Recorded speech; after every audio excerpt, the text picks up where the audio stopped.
Ia lahir pada pagi 9 Februari 1950 di sebuah rumah sederhana di Jakarta dengan nama Tionghoa Kwok Wifo.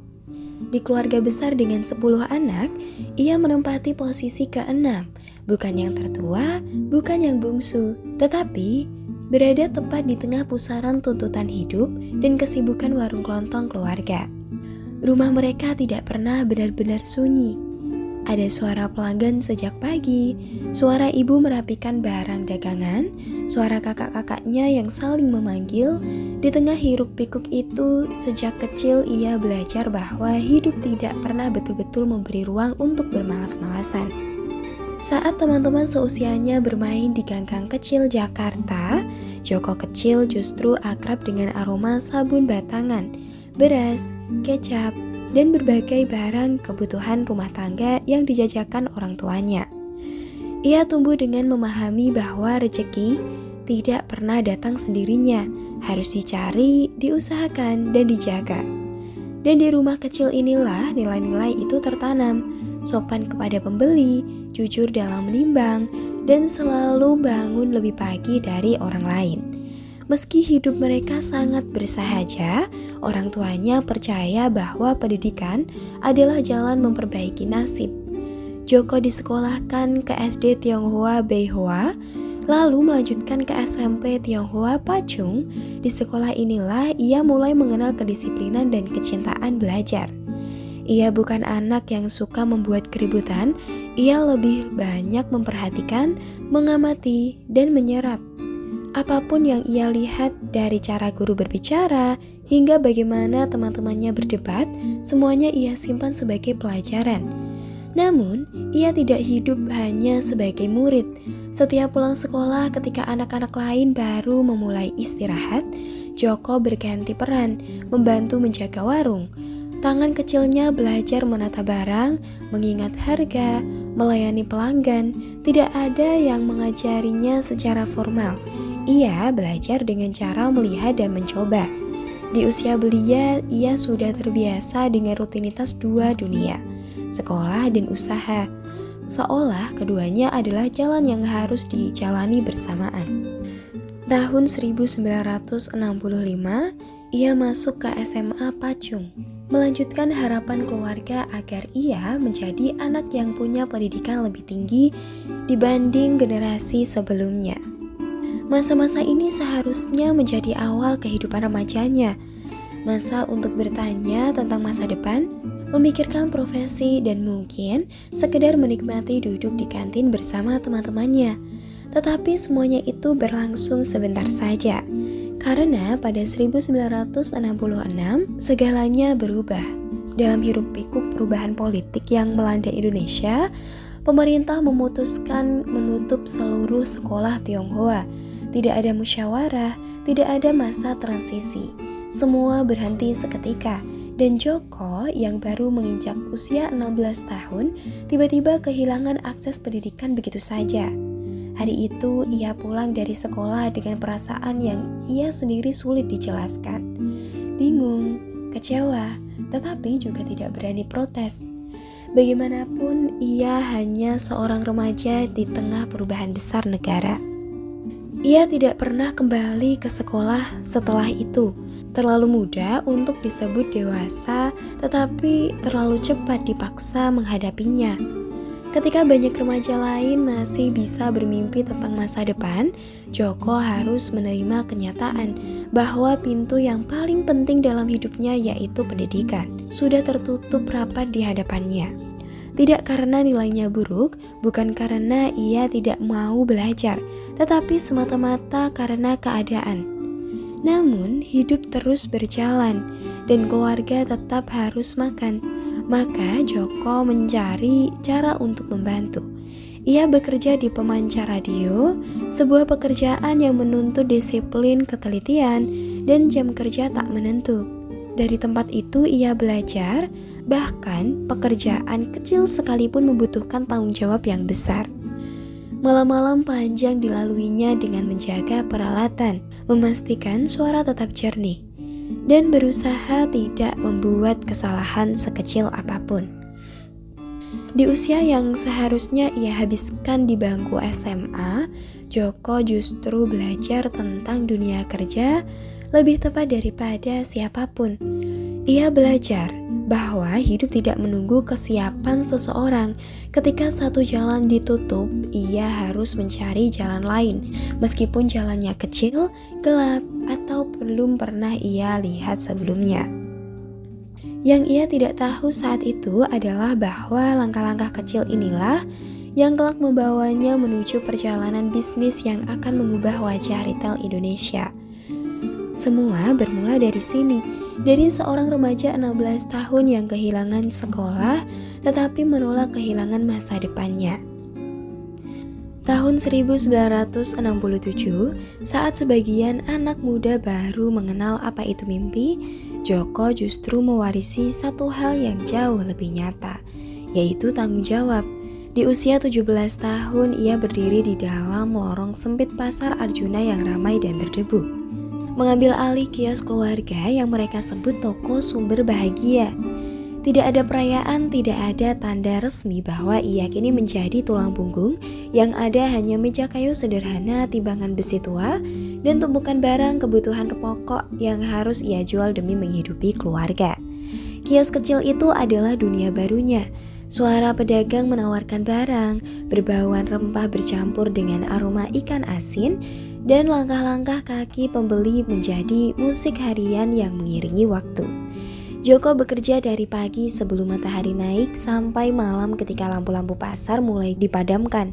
Barang-barang pokok ia jajakan dengan sabar, mulai dari beras, minyak goreng, gula pasir, hingga mie kering. Namun ia sadar satu hal, keuntungan dari barang kebutuhan pokok terlalu tipis, terlalu lambat berputar. Jika ia ingin membawa keluarganya keluar dari kesempitan hidup, ia harus menemukan barang yang bergerak cepat. Lalu ia memperhatikan sesuatu yang berbeda, yaitu rokok. Barang kecil, ringan, tidak perlu penyimpanan rumit, dan laku setiap hari. Tidak peduli musim, tidak peduli keadaan ekonomi, selalu ada pembeli. Dan dari sinilah titik balik itu dimulai. Awalnya ia menjual rokok hanya sebagai pelengkap saja, sebungkus dua bungkus untuk pembeli yang sekedar iseng. Tetapi Joko memperhatikan sesuatu yang tidak diperhatikan pedagang lain, bahwa permintaan rokok terus naik. Ia tidak menunggu kesempatan datang. Ia mendekati distributor, mencari cara mendapatkan harga lebih murah, dan perlahan menjadikan rokok sebagai barang utama di kiosnya. Ia belajar mengenali setiap merek, setiap preferensi pelanggan, bahkan jam-jam ketika penjualan biasanya meningkat. Tidak lama rokok berubah dari sekedar barang menjadi pintu menuju masa depan baru. Pada akhir 1960-an, Joko mulai merasa kios keluarga itu tidak lagi cukup menampung mimpinya. Maka ia mendirikan Sumber Bahagia versi baru di kawasan Petoro, Jakarta Pusat. Sebuah warung kelontong kecil namun lebih teratur, lebih rapi, dan lebih ia kelola dengan visi seorang pedagang yang ingin maju. Di tempat inilah penjualan rokok benar-benar meledak. Ia mengatur stok lebih banyak, memutar modal lebih cepat daripada pedagang lain, dan mulai melayani pembelian dalam jumlah lebih besar. Para pedagang kecil di sekeliling pasar mulai mengenal namanya. Mereka datang bukan hanya sebagai pembeli, tetapi sebagai rekan yang membutuhkan suplai. Joko tidak hanya menjual, ia membangun hubungan. Ia mengirimkan rokok lebih cepat, memberi kepercayaan kepada pedagang yang baru merintis, dan selalu tepat janji. Di dunia pasar, reputasi adalah mata uang, dan reputasi Joko tumbuh lebih cepat. Masuk awal 1970-an, kabar tentang seorang pedagang muda yang rokoknya tidak pernah kosong mulai menyebar. Truk-truk kecil mulai datang ke rumahnya, para pedagang grosir dari luar kota mulai mampir. Penjual di Medan, Bandung, hingga kota-kota kecil di luar Jawa mulai memesan lewat perantara. Tidak ada promosi, tidak ada papan nama besar, yang ada hanya satu hal, Joko bisa dipercaya. Di dunia bisnis rokok, kepercayaan adalah segalanya. Dan saat itu para pedagang memanggilnya dengan nama yang kemudian menjadi legenda pasar, Koh Akui. Mereka tidak lagi melihatnya sebagai anak muda belia. Mereka melihat seorang pekerja keras yang berani mengambil resiko dan tidak pernah menolak tantangan. Ia bekerja seolah waktu tidak pernah cukup. Dari fajar hingga larut malam, ia mengawasi keluar masuknya barang, mencatat pesanan, dan menjaga agar setiap pengiriman berjalan tanpa cacat. Pada puncak masa itu, omsetnya begitu besar hingga sulit dipercaya untuk ukuran pedagang pasar tradisional. Ia tidak hanya menjual rokok, ia menggerakkan sebuah jaringan distribusi informal yang dipercaya banyak pihak. Seakan-akan seluruh aliran rokok di Jakarta, bahkan sebagian luar Jawa punya jejak yang berhenti di tangan Joko. Tetapi tidak ada perjalanan besar tanpa badai. Tahun 1976 menjadi tahun yang tidak akan pernah ia lupakan.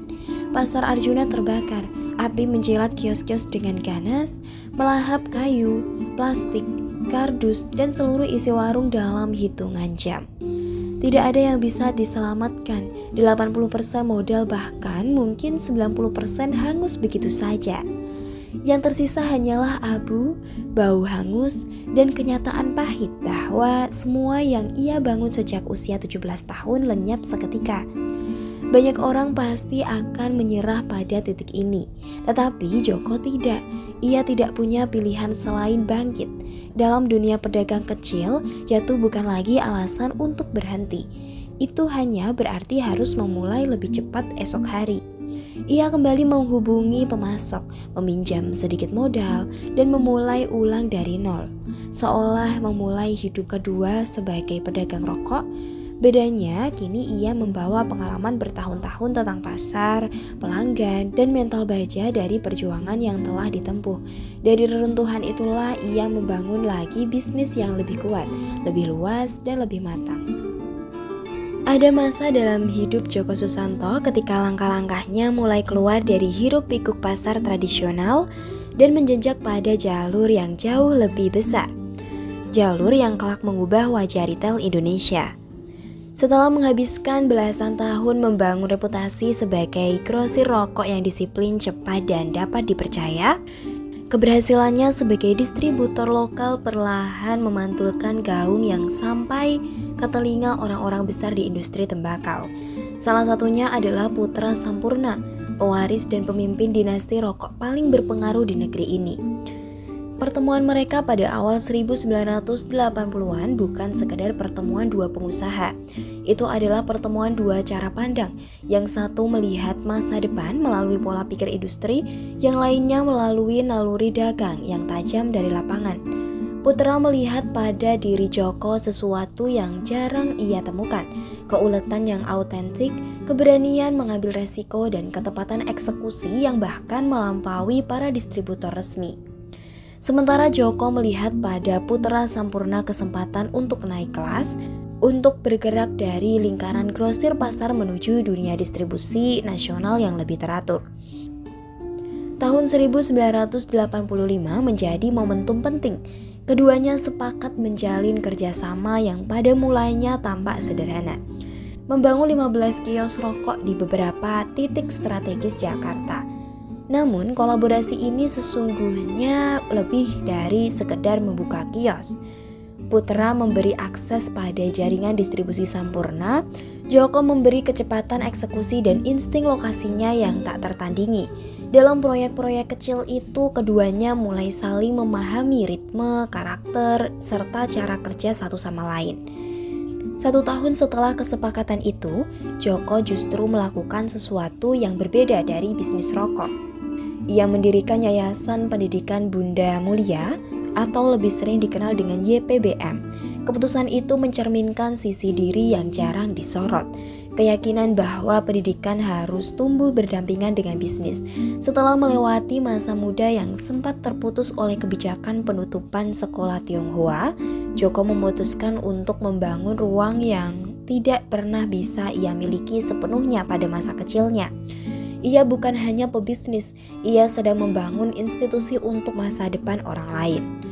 Namun, puncak transformasi karirnya di dekade 1980-an terjadi pada 27 Agustus 1989 ketika lahir Alfa Toko Gudang Rapat TGR. Disinilah fondasi awal Alfamart diletakkan. Nama Alfa dipilih Joko dengan pertimbangan yang sangat ia pegang, netral, ringan, dan universal. Ia paham betul bahwa retail modern membutuhkan identitas yang tidak rumit, nama yang mudah diingat oleh siapapun. Dari level pegawai kantor hingga para ibu rumah tangga yang berbelanja kebutuhan harian. Alfa TGR bukan sekedar toko, ia adalah eksperimen berani untuk membawa pola pikir retail dunia ke pasar Indonesia yang saat itu masih didominasi warung tradisional. Joko, yang sejak remaja hidup di tengah lorong-lorong pasar, kini membangun toko berkonsep modern dengan disiplin stok, pencatatan ketat, harga kompetitif, dan operasional yang rapi. Konsep ini masih jauh dari bentuk Alfamart hari ini, tetapi di sanalah akar pertama ditancapkan. Sejak berdirinya Alfa, hubungan Joko dengan keluarga Sampurna semakin ketat. Ia mulai dipercaya masuk ke jajaran direksi PT HM Sampurna, salah satu perusahaan raksasa yang mendominasi industri kretek Indonesia. Tidak berhenti di situ, ia juga memimpin PT Panamas, unit distribusi nasional Sampurna. Di Panamas inilah Joko menunjukkan kapasitas sebenarnya, kemampuan memetakan pasar, menggerakkan armada distribusi, dan menjaga arus barang tetap stabil di seluruh Indonesia. Apa yang dulu ia lakukan di kios kecil dan pasar tradisional, kini ia lakukan di skala nasional. Lebih besar, lebih kompleks, tetapi tetap dengan kecepatan yang sama. Menjelang awal 1990, jelas bahwa Joko bukan lagi sekedar pedagang yang pandai mencium peluang.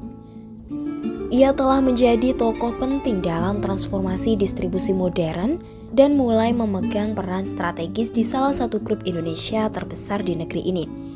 Kolaborasinya dengan Sampurna bukan hanya mengubah hidupnya, tetapi juga membuka jalan bagi kemunculan jaringan retail yang kelak mengubah budaya belanja masyarakat Indonesia. Dekade 1980-an ditutup dengan pijakan kokoh, fondasi Alfa yang sudah berdiri, akses ke jaringan industri tembakau terbesar telah terbuka, dan pengalaman manajerial tingkat tinggi telah ia kantongi. Semua itu menjadi bahan bakar bagi perjalanan berikutnya.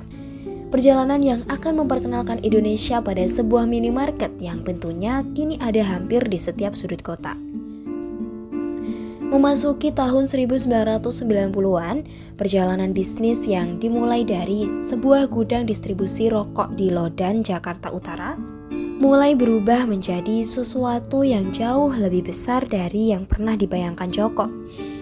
Hanya dalam beberapa tahun saja, Alfa, toko gudang Rabat, berkembang bukan sebagai toko grosir biasa, melainkan sebagai embrio sebuah ekosistem retail yang kelak menjangkau seluruh Indonesia. Namun, sebelum perubahan itu terjadi, Alfa harus melewati fase pembentukan struktur, divisi, dan identitas yang akan menentukan arah puluhan tahun berikutnya.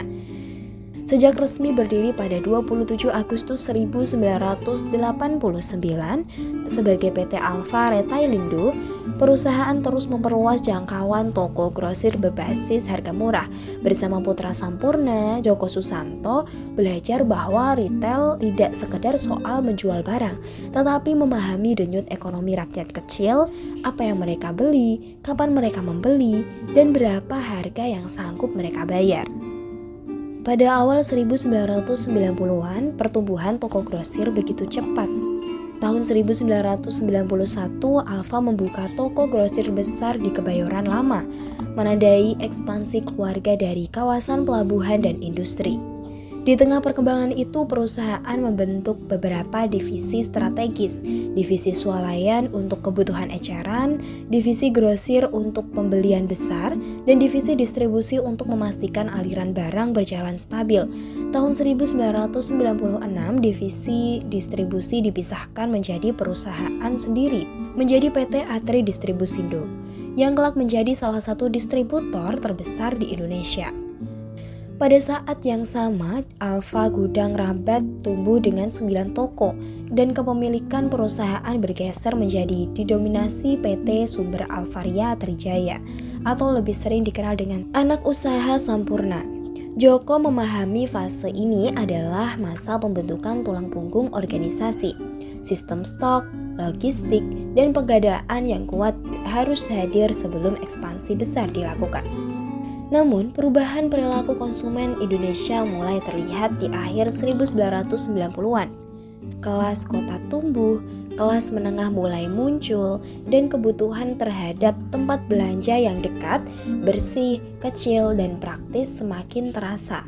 Warung masih berjaya, tetapi pola konsumsi sedang bergeser pelan, dan Joko merasakannya lebih cepat daripada kebanyakan pelaku retail lain. Tahun 1999 titik balik terbesar dekade itu. Selama bertahun-tahun Alfa beroperasi dalam format swalayan dan grosir. Tetapi pada 27 Juli 1999, perusahaan mendirikan PT Alfa Mitra Mart Utama, sebuah langkah berani untuk memasuki dunia minimarket. Hanya beberapa bulan kemudian, pada 18 Oktober 1999, Alfa Minimart pertama dibuka. Benih yang kelak tumbuh menjadi Alfamart. Toko itu kecil, sederhana, tetapi dilengkapi prinsip operasional modern.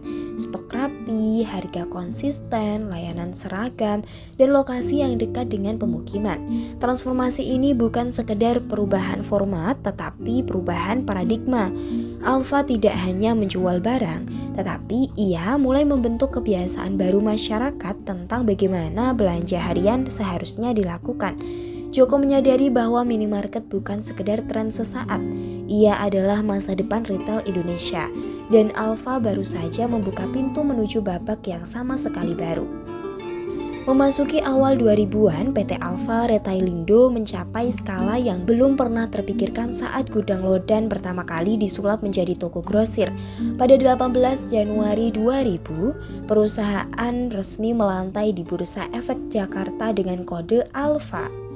Dengan 25 gerai gudang Rabat, 8 gerai perkulakan, dan 55 gerai minimarket, Alfa berdiri sebagai salah satu jaringan retail modern paling agresif di Indonesia. Namun di balik pertumbuhan itu, arus besar perubahan kepemilikan mulai bergolak. Tahun 2002 menjadi tahun ketika sejarah Alfa berbelok arah. Pada tahun itu, keluarga Sampurna memutuskan untuk melepas sebagian besar kepemilikan di PT Alfa Retailindo. Langkah ini membuka jalan bagi Joko Susanto untuk mengambil peran yang besar.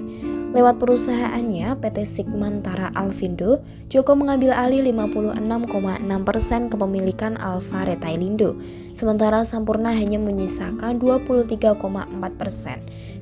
Dengan langkah inilah Joko untuk pertama kali menguasai kendali atas Alfa Retailindo atau Alfa Supermarket. Namun perjalanan masih hanya setengahnya, karena meski Alfa Retailindo berada di bawah kendalinya, bisnis minimarket yang kini mulai tumbuh pesat masih berada dalam genggaman Sampurna. Pada saat itu PT Sumber Alvaria Trijaya atau Alfamart masih 70% milik keluarga Sampurna. Joko berada di persimpangan, ia telah menggenggam kendali Alfa Retailindo. Tetapi masa depan retail modern dan minimarket masih jauh dari jangkauannya. Dan di tahun-tahun berikutnya peristiwa besar akan mengubah semuanya. Pada tahun 2005 datang dengan guncangan yang besar. Keluarga Sampurna menjual HM Sampurna kepada Philip Morris International atau lebih sering dikenal dengan PMI. Keputusan ini menciptakan efek domino terhadap seluruh perusahaan yang berada di bawah naungan mereka, termasuk bisnis retail. PMI tidak tertarik pada retail dan ini membuka peluang atau ancaman. Jika PMI melepas aset retail ke pihak asing lain, masa depan Alfamart akan terombang-ambing. Joko bergerak cepat. Selama 2005 hingga 2006, ia merancang langkah pengambil alihan yang menentukan masa depan dua perusahaan sekaligus. Pada Desember 2006, ia memilih 23,4% sisa saham Sampurna di Alfa Retailindo. Hanya beberapa bulan kemudian, pada Desember 2006, ia mengamankan langkah terbesar dalam karirnya, mengambil alih 70% saham Alfamart dari keluarga Sampurna. Dalam 1 tahun penuh gejolak itu, Joko memindahkan kekuatan retail Alfa ke satu tangan, yaitu tangannya sendiri. Akhir 2006 menandai titik krusial. Joko Susanto resmi menjadi pengendali penuh atas dua jaringan besar, Alfa Retailindo atau lebih sering dikenal dengan Alfa Supermarket, dan Sumber Alvaria Trijaya atau lebih sering dikenal dengan Alfamart. Setelah menguasai seluruh jaringan Alfa pada akhir 2006, Joko berdiri di sebuah persimpangan strategis. Di satu sisi ia memiliki Alfa Supermarket, sebuah jaringan yang sudah mapan namun sulit bersaing dengan raksasa hipermarket. Di sisi lain ia memiliki Alfamart, format minimarket yang tumbuh cepat dan memiliki masa depan cerah seiring urbanisasi Indonesia. Joko memilih dengan jernih. Masa depan ada pada minimarket dan convenience store, bukan supermarket besar. Maka dimulailah fase rasionalisasi besar-besaran. Pada September 2006, Prime Horizon Pte Ltd masuk sebagai investor baru dengan 34% kepemilikan di Alfa Retailindo. Langkah ini merupakan bagian dari strategi mempersiapkan perusahaan menuju penjualan. Tahun 2007, Ramayana sempat berniat membeli 55% saham Alfa Retailindo dari Joko, tetapi negosiasi tidak mencapai kesepakatan final. Di tengah dinamika itu, Joko mulai memikirkan format baru yang dapat menjembatani kebutuhan konsumen antara supermarket dan minimarket. Tahun 2007 melahirkan konsep Alfamidi, sebuah format mid-size yang memberi ruang lebih luas bagi produk segar, makanan siap masak, dan pilihan belanja keluarga muda. Tidak terlalu besar tetapi juga tidak terlalu kecil, posisi yang tidak dimiliki pemain retail lain pada saat itu. Alfamidi menjadi bukti ketajaman insting Joko membaca perubahan besar. Di saat banyak pesaing berebut memperbesar toko, ia memilih format yang lebih fleksibel dan dekat dengan kebutuhan harian masyarakat urban. Sementara itu, Alfa Supermarket terus kehilangan daya saing. Setelah melalui pertimbangan panjang, Joko mengeksekusi keputusan yang berani, melepaskan Alfa Retailindo sepenuhnya agar ia dapat fokus mengembangkan Alfamart dan Alfamidi. Pada Desember 2007, Carrefour mengumumkan akan membeli 75% saham Alfa Retailindo senilai 680 miliar rupiah. Transaksi resmi diselesaikan pada 21 Januari 2008 dengan harga final 674 miliar rupiah. April 2008, Carrefour meningkatkan kepemilikannya menjadi 80% melalui tender offer. Dengan penjualan ini, Joko melepaskan masa lalu Alfa, format supermarket yang ia bangun sejak era gudang rabat demi masa depan yang lebih besar. Setelah beban struktur supermarket terangkat, Joko memfokuskan seluruh energi pada minimarket dan convenience store. Ia memperkenalkan konsep food to go dan melakukan rebranding Alfa Express sambil mempelajari kesuksesan format Jepang. Tidak lama kemudian, ia membawa Lawson ke Indonesia, ikon global convenience food. Langkah ini memperluas ekosistem retail Alfa menjadi 3 format besar: Alfamart sebagai minimarket, Alfamidi sebagai mid-size supermarket, dan Lawson sebagai convenience food Japanese style. Setelah struktur diperkuat, ekspansi langsung seperti mesin yang disetel sempurna. Antara 2010 hingga 2014, jumlah total gerai melejit menjadi lebih dari 5.500 toko. Didukung 31 gudang distribusi yang mengalirkan barang ke seluruh penjuru Nusantara. Dan pada periode 2010 hingga 2015, jaringan retail ini tidak lagi sekedar bisnis. Ia telah menjadi infrastruktur ekonomi, mesin logistik yang menyediakan lapangan kerja, akses barang terjangkau, dan kesempatan usaha bagi ribuan pemilik franchise dan UMKM lokal. Di balik citranya sebagai pedagang ulung dan maestro retail modern, ada satu sisi lain. dari Djoko Susanto yang jarang disorot. Ia menyimpan keyakinan yang mendalam bahwa pendidikan adalah jalan paling kokoh untuk mengubah nasib. Mungkin keyakinan itu tumbuh dari luka lamanya, dari pengalaman ketika ia harus menghentikan sekolah di usia 16 tahun, bukan karena kemauan sendiri, tetapi karena keadaan sosial politik menutup pintu itu di depan wajahnya. Kehilangan kesempatan itu ternyata tidak membuatnya menjauh dari dunia pendidikan. Sebaliknya, justru sejak 1986, ia membangun Yayasan Pendidikan Bunda Mulia atau lebih sering dikenal dengan YPBM, sebuah lembaga yang kelak menjadi salah satu warisan terpenting dalam hidupnya. Namun, perjalanan yayasan itu memerlukan waktu untuk matang sebelum akhirnya melahirkan sesuatu yang besar. Pada tahun 2003, YPBM mengambil langkah terbesar dalam sejarahnya, mendirikan Universitas Bunda Mulia atau UBM. Kampus ini dibangun di kawasan Lodan, Jakarta Utara, di atas lahan seluas 45.000 meter persegi, sebuah ukuran yang menegaskan bahwa ini bukan sekedar sekolah atau institusi kecil. Ini adalah proyek jangka panjang dengan visi lintas generasi. Bagi Djoko, UBM adalah bentuk paling konkret dari cita-cita masa mudanya yang sempat terputus.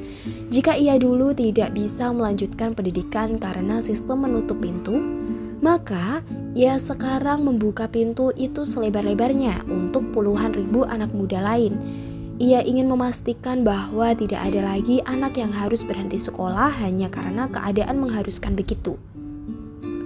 Kampus di Lodan dirancang bukan hanya sebagai tempat belajar, tetapi sebagai ruang mobilitas sosial, tempat di mana anak kelas menengah ke bawah bisa menggapai keterampilan baru, jaringan baru, dan masa depan yang baru. Setiap bata, setiap bangunan, setiap fakultas berdiri sebagai pernyataan. Pendidikan adalah investasi paling berharga yang bisa diberikan kepada bangsa. Dari tahun ke tahun, UBM tumbuh pesat. Ruang belajar bertambah, program studi diperluas, laboratorium modern dibangun, dan reputasinya sebagai kampus yang kuat di bidang bisnis, komunikasi, dan teknologi semakin menguat.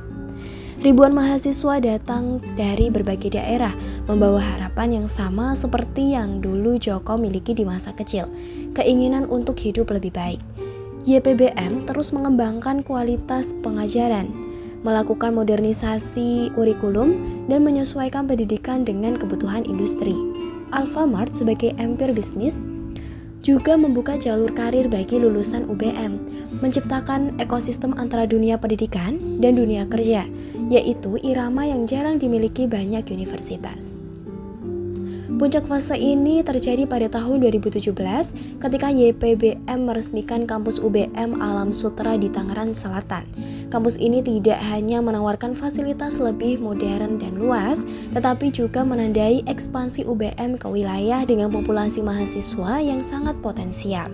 UBM Alam Sutera dibangun sebagai kampus masa depan.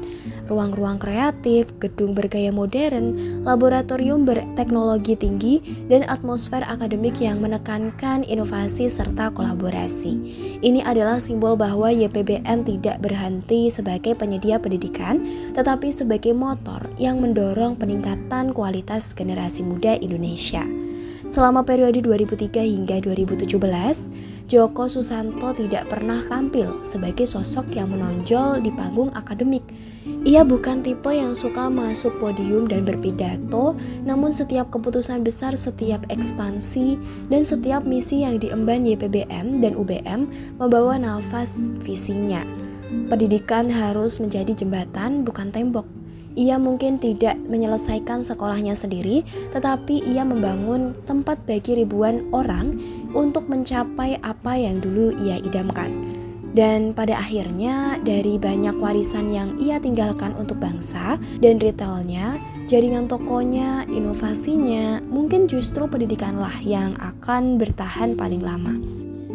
Memasuki dekade 2010-an, nama Djoko Susanto mulai muncul bukan hanya di lanskap retail, tetapi juga di peta kekayaan nasional. Menariknya, perjalanan menuju daftar orang terkaya bukanlah sesuatu yang pernah ia kejar.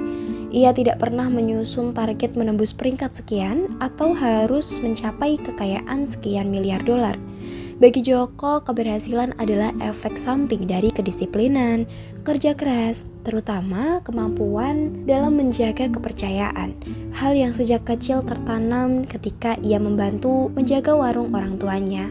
Tapi dunia luar melihat sesuatu yang lebih besar. Pada tahun 2011, namanya untuk pertama kali masuk ke radar publik melalui daftar Forbes sebagai peringkat ke-25 orang terkaya di Indonesia.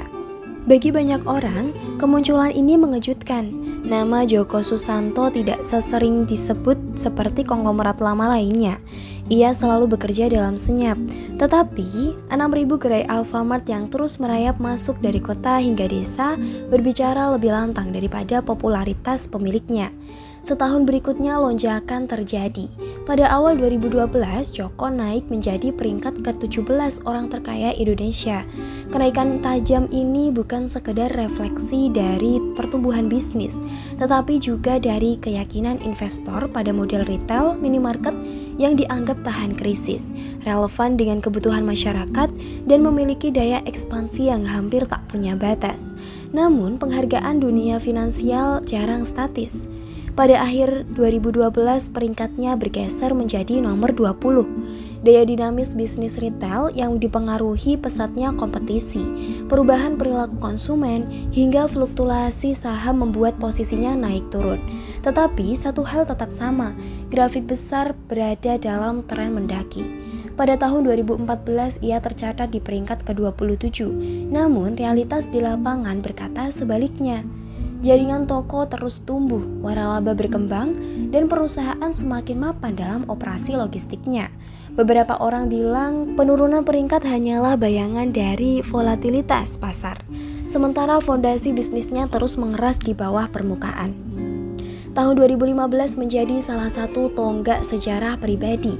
Djoko Susanto berada di peringkat ke-22 dengan estimasi kekayaan sekitar 1,22 miliar dolar Amerika Serikat. Ia resmi masuk kelompok bilioner. Tapi menariknya, bahkan momen itu pun tidak membuat dirinya berubah. Di wawancara, ia tetap berbicara tentang pentingnya disiplin mengontrol biaya, pentingnya menghitung margin, dan pentingnya menjaga hubungan dengan mitra waralaba. Kekayaannya memang naik, tetapi sikapnya tidak pernah mendadak tajir. Dan pada 2016, lompatan yang lebih besar terjadi. Djoko naik drastis ke peringkat 14 orang terkaya di Indonesia. Saat itulah publik mulai menyadari bahwa jaringan retail yang ia bangun bukan lagi sekedar minimarket, melainkan infrastruktur distribusi modern yang menopang keseharian puluhan juta orang. Mulai dari belanja harian ibu rumah tangga hingga kebutuhan bisnis kecil dari berbagai penjuru Indonesia. Memasuki era 2020-an, Alfamart Group telah menjelma menjadi jaringan retail terbesar di Indonesia dengan 17.000 hingga 18.000 gerai. Di balik skala masif itu, perusahaan beroperasi di bawah PT Sumber Alvaria Trijaya Tbk, sebuah entitas yang sejak IPO berhasil menarik kepercayaan investor dan terus memperlihatkan ketahanan pasar. Kepemimpinan kini tidak lagi hanya berada di tangan Djoko. Dua anaknya mulai mengambil peran penting. Feni Djoko Susanto sebagai Presiden Komisaris dan Budi Djoko Susanto menjadi Komisaris. Generasi selanjutnya tidak tampil mencolok, namun secara struktural dan strategis sudah mulai memegang kendali, memastikan keberlanjutan imperium dan dirintis dari pengalaman hidup seorang anak yang dulu pernah dipaksa berhenti sekolah. Selain retail, bisnis keluarga juga menambah sektor properti dan hospitalisasi melalui Alfaland Group serta Omega Hotel Management, memperkuat diversifikasi yang menjadi ciri konglomerasi modern. Pada 2023, sebuah pencapaian monumental kembali terjadi. Djoko Susanto masuk 10 besar orang terkaya Indonesia dengan kekayaan sekitar 4,1 miliar dolar Amerika Serikat. Angka itu bukan sekedar simbol materi, tetapi simbol perjalanan panjang seseorang pengusaha yang memulai semuanya dari keterbatasan. dibentuk oleh diskriminasi, krisis, dan kerja keras yang tidak pernah berhenti. Ia tidak pernah mencari sorotanlah yang akhirnya menemukan dirinya. Pada akhirnya perjalanan hidup Djoko Susanto bukan hanya kisah tentang membangun ribuan toko dan menembus daftar orang terkaya.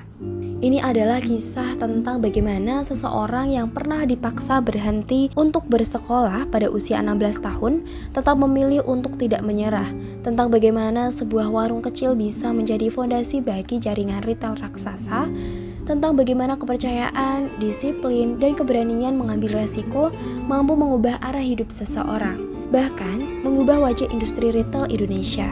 Dan jika ada satu pesan yang tersisa dari perjalanan panjang ini, mungkin tidak peduli dari mana kita mulai, tetapi akan selalu ada jalan untuk tumbuh, selalu ada ruang untuk belajar, memperbaiki diri, dan bergerak maju.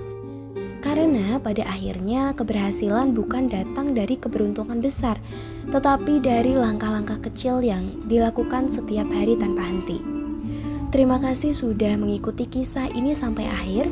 Jika Anda merasa cerita ini memberikan sudut pandang baru, menginspirasi, dan sekedar membuat Anda melihat ulang makna kerja keras dan ketekunan, jangan lupa untuk like, tinggalkan komentar, dan tentu saja subscribe agar Anda tidak ketinggalan kisah-kisah inspiratif lainnya. Sampai jumpa di video selanjutnya.